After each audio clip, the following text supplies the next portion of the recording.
चवीने भरलेली पौष्टिक आणि प्रोटीनयुक्त अशी रेसिपी पाहतोय, ती म्हणजे सोयाबीन खिमा। तर तुमचे जिभेचे लाड, तुमचं हेल्थ सगळं काही एकाच रेसिपीमध्ये आज तुम्हाला भेटणार आहे। तर चला मग सुरू करूया। तर आज आपण सोयाबीन खिमा करतोय आणि त्याच्यासाठी मी इथं तेल घेतलंय। तर याच्यात ना सगळ्यात पहिले आपण जिरे ऍड करतोय। जिरे व्यवस्थित फुलू द्यायची।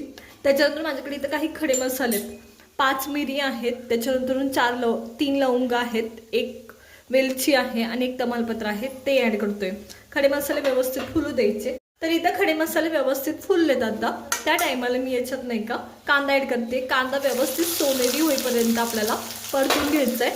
पूर्ण ब्राऊन कलर झाला पाहिजे तुमच्या कांद्याचा। तर इथे नाही का हा कांदा व्यवस्थित ब्राऊन व्हायला सुरुवात झाली आहे या पद्धतीने। आता तर त्या टायमाला नाही का याच्यात अद्रक आणि लसूणची पेस्ट टाकायची। तर माझ्याकडे इथे अद्रक आणि लसूण मी सध्या जो अवेलेबल आहे तो घेतलाय, म्हणजे पातीचं लसूण घेतलाय। तुम्ही तुमच्या घरी जो असतो लसणाची कुडी ती घेतली तरी चालेल। तर इथे अद्रक आणि लसूणची पेस्ट आहे, ती मी 1 चमचा ऍड करते। पात आणि मी लसूण मिक्स घेतलाय, त्याच्यामुळे ग्रीन दिसतोय, पण तुमच्या घरी जो अवेलेबल आहे तो घ्या। आणि हा पण परतून घ्यायचा 1-2 मिनिटभर। आता कांदा नाही का ब्राऊन झालाय, त्याच्यामुळे करपायला पण सुरुवात होते, त्याच्यामुळं लगेचच टोमॅटो टाकायचं, जेणेकरून कांदा खूप जास्त करपायला लागणार नाही। तर मी इथं टोमॅटो टाकतेय। काही जण टोमॅटोची प्युरी पण टाकतात, स्मूथ यावी म्हणून, ग्रेव्ही दाटसर व्हावी म्हणून, तर तसं केलं तरी चालेल। तर इथं मी टोमॅटो ऍड केले। आता आपण नाही का मसाले ऍड करायला सुरुवात करणार आहोत। तर आता मी इथं लाल मिरची पावडर ऍड करते। सगळ्यात पहिले माझी लाल मिरची पावडर बरीचशी तिखट आहे, त्याच्यामुळे मी अर्धा चमचा घेतली आहे। तुम्हाला हवं असेल तर 1 चमचा घेऊ शकता। तर मी इथं लाल मिरची पावडर ऍड केली। त्याच्यानंतर मी हळद ऍड करते, धनेपूड 1.5 चमचा, त्याच्यानंतर जिरेपूड 1 चमचा। जिरेपूडनी तुमच्या भाज्यांना काळवट कलर येतो हे लक्षात घ्या, त्याच्यामुळे कमी ऍड केली जाते। तर हे सगळं मिक्स करून घ्यायचं। आता सगळे मसाले परतून घ्यायचे आणि आता मसाले करपण्याची शक्यता जास्त वाढते इथून, त्याच्यामुळे याच्यातनं आपण पाणी ऍड करणार आहे। आधी मिनिटभर असेच परतून घ्यायचे या पद्धतीने। आणि आता मी पाणी ऍड करते।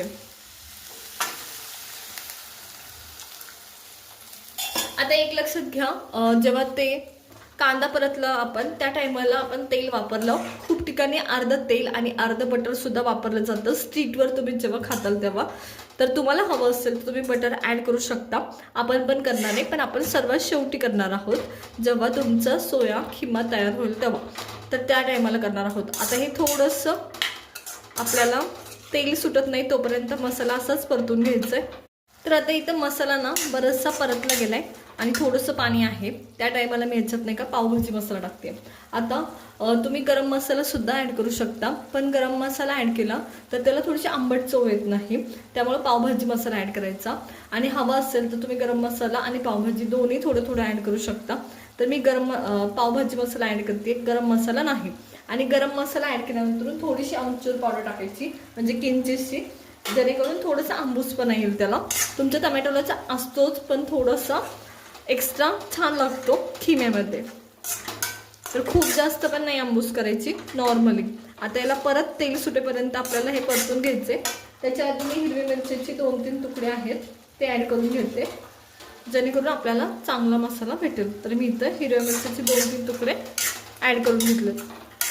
तर आता तुम्हाला दिसत असेल तर बरंचसं तेल सुटलंय, याचा अर्थ आपला मसाला व्यवस्थित परतला गेलाय। त्या टायमाला याच्यात पाणी ऍड करते मी, शक्यतो गरम पाणी ऍड करायचं, म्हणजे मसाल्याचा फ्लेवर तसाच राहतो। तर इथं माझ्याकडे कोमट होतं, गरम उकळतं पण होतं, कोमट होतं, ते मी ऍड केलंय। आणि हे आपल्याला मसाला असाच शिजवून घ्यायचा आहे। आणि मीठ एक ऍड करायचं आहे, तर इथं मी चवीनुसार मीठ ऍड करते या पद्धतीने। आणि हे उकळी आणून घ्यायची याला। सेम टायमाला याच्यात आपल्याला वटाणा ऍड करायचा आहे, तो पण याच टायमाला शिजला पाहिजे याच्यात। तर इथं मी टोटल 1 ग्लास पाणी ऍड केलंय। आता याला उकळी आणून द्यायची, त्याच्या आधी आपल्याला याच्यात वटाणा ऍड करून घ्यायचा। हा माझ्याकडे ताजा मटार होता, तो मी घेतलाय सोलून आणि तो ऍड करते। आता पाण्याला व्यवस्थित उकळी आली आहे, त्या टायमाला इथं हे माझ्याकडे सोयाबीन आहे। तर सोया चंक्स होते ते मी पाण्यात भिजवले होते अर्धा तास गरम मीठ टाकून, आणि त्याच्यानंतरून मी ह्याला मिक्सरमधून बारीक वाटून घेतलं आहे. हवं असेल तर तुम्ही सुरीने सुद्धा बारीक करू शकता. ते मी याच्यात ॲड करते. आता थोडासा रसरशीत असेल तर चांगला वाटतो खिमा, हे लक्षात घ्या. थोडासा, खूप जास्त नाही, तो खिम्यासारखाच वाटला पाहिजे, हे लक्षात घ्या. तर हे हलवून घेते मी व्यवस्थित. या पद्धतीने हे मिक्स करून घ्यायचं. तर हे मिक्स करून घेते मी या पद्धतीने. आणि हे गरज असेल खूपच खिमा हा तुमचा म्हणजे रसरशीत नसेल, कोरडा असेल तर पाणी ॲड करायचं, हे लक्षात घ्या. आणि हे असंच आपल्याला एक 5 मिनटं शिजवून घ्यायचं आहे, जेणेकरून सगळ्या मसाल्यांचा फ्लेवर तुमच्या सोयाबीनला गेला पाहिजे, या पद्धतीने. आता याला मी 5 मिनटं असंच शिजवून घेणार आहे. त्याच्यानंतर आपण ह्याच्यात नाही का बटर ॲड करणार आहे. व्यवस्थित शिजवून घ्यायचं, जेणेकरून सगळ्या मसाल्यांचा फ्लेवर तुमच्या सोयाबीनला लागला पाहिजे, हे लक्षात घ्या. तर इथे एकदम रसरशीत असा आपला हा खिमा तयार आहे. आणि त्याच्यात ना मी बटर टाकते. आहा, अप्रतिम असा फ्लेवर येतो या बटरने, त्याच्यामुळे नक्की ट्राय करा. आता हा बटर आपण परत मेल्ट करून घेणार आहोत. बटर सगळा इकडं तिकडं पसरणार आहोत, आणि वाढताना आणखी थोडंसं बटर ॲड करायचं, म्हणजे भारी वाटतं. तर चला, तर इथे झटपट असा आपला हा सोयाबीन खिमा तयार झालाय. आता तुमच्या नॉनव्हेज खिम्याला सुद्धा मागं पाडतो, तर नक्की ट्राय करा. चला आता प्लेटिंग करून घेऊया पटकनी. तर इथं मी हा खिमा साईडला काढून घेते, आणि मी थंड झाल्यावर थोडंसं काढून घेते. तर पहा, प्रतिम असा हा खिमा तयार आहे. थंड झाल्यावर काढलाय तरी सुद्धा रसरशीत आहे. तर असा मी सगळा खिमा साईडला काढून घेणार आहे. प्रतिम होतो, खूप सुंदर टेस्ट लागते याची. तर खिमा इथे साईडला काढून घेतलाय. तर आज आपण प्लेटिंग करणार आहोत.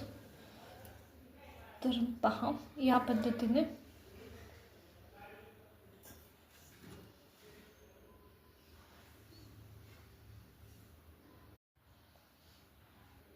तर पहा, सुंदर असा आपला अगदी हॉटेलसारखा झटपट अशी आपली ही डिश तयार आहे. तर पहा किती सुरेख दिसतीये.